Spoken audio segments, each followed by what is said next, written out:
So this is my first run district. We are on we're in the corner of Livingston and Hamilton.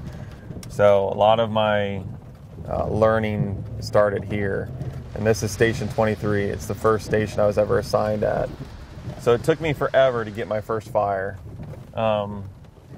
which you take a pounding when you're a new boy, because the old heads will tell you that they were fighting fire every 5 minutes before you got there, which is obviously not true. So it was literally months.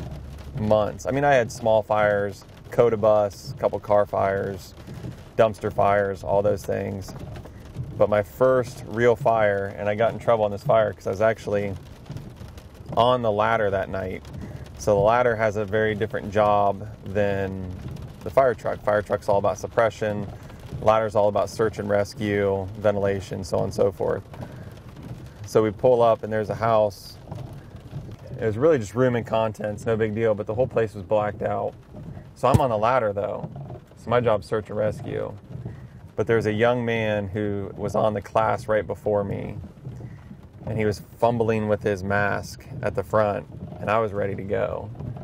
So I stole the nozzle, and I took the nozzle and went inside. And when you go inside, there's a set of stairs right in front of you, and it's bi-level, so you can go down or up. And we go up inside, and the fire was in the back bedroom, and I couldn't see it. Everything was pitch black. It was my first fire out on company. And an old head firefighter named Brad Zoyer, great guy. He looks at me, he goes, "Do you see it? Do you see it?" And I'm like, no, we can hear each other. And I'm like, no. And he's like, "Hey, dummy." And he wipes my mask, because my mask is now covered with soot and everything. And he wipes my mask, and wow, I can see the whole room, you know? And I still couldn't see it. And he goes, "Why are you on your knees?" Well, in the academy, you do everything in a 3-point stance, you know, safety. He goes, "You're out on the streets now. Get up and start walking." And he didn't use those words. And I could see the fire, and we put the fire out. And I'm all excited, and I'm coming out, and guys are handing me, you know, little burnt pieces of chard for your keepsake or whatever, your first fire. They're all excited.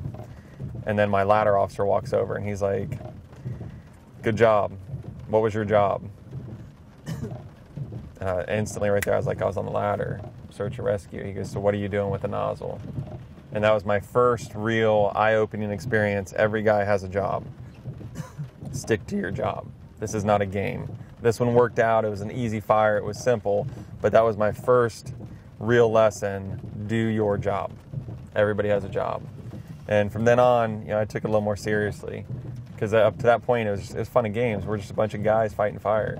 But you have to realize that one weak link, one guy out of position, one guy not doing what he's supposed to be doing, one engine company not doing what they're supposed to be doing, a dangerous situation that we're all prepared for gets very dangerous, and then it gets out of hand and people get hurt. So